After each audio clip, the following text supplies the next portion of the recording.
Hey, now I've been sharing quite a bit with you in the just about a week ago. I left that basic sharing again a bit more from the book about assertive communication, and this time around I'm going to touch on assertive listening.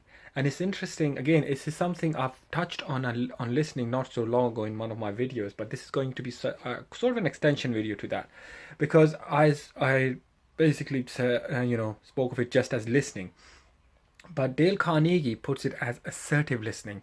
And assertive listening is all about sharing allowing, the other person to share what they're looking to share with you, and you keeping all of your predispositions and reactions completely to one side and giving them the chance to completely interact their story to you. Assertive listening, so again, you could possibly argue that assertive listening, in other words, is intent listening with listening with the intent to understanding. And that's really important because you will agree that most of the time we listen to react to it.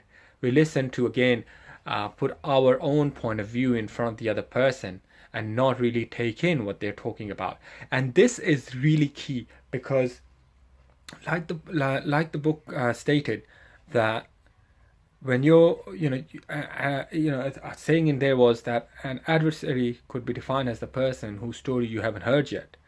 So listening with the intent of listening and understanding is absolutely key, and it can only happen if you allow your own perceptions and emotions, your judgments about what is being said, and put it to one side and allow the person to fully share with you. And if it's resolving conflict, what a key thing you can do is to, once the person has finished saying what they have, you can re-summarize it, what they've actually said to you, to themselves, okay, to them and to yourself, to make the understanding completely clear. This will allow you the time to respond more logically and allow key intense emotion to be kept out of it when you're resolving conflict.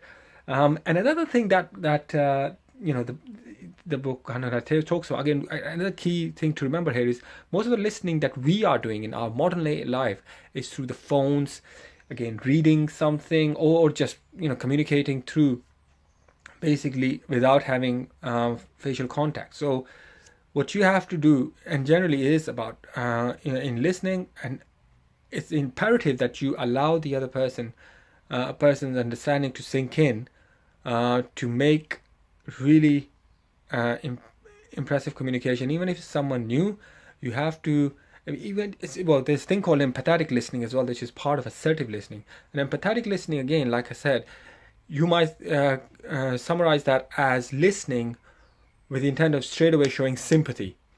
But we get it wrong there because, again, it's about empathetic listening is about the other person sharing what they're sharing with you, and you clarifying what their understanding is, and then giving them a solution to it, not trying to sympathize with them with your own story above them.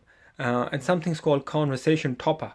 And it's said that in business communication, conversation toppers as individuals are really found to be, they don't do so well.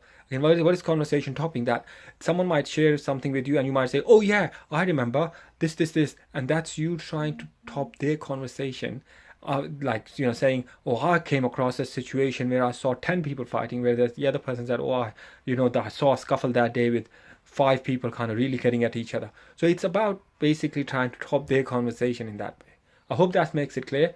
This was, again, just to share with you something that can really make you think, make you be very wary of who you're communicating with, and what kind of tools that you've got within you that you're applying to live a more meaningful life, and create meaningful connections. Have a fantastic day. God bless you.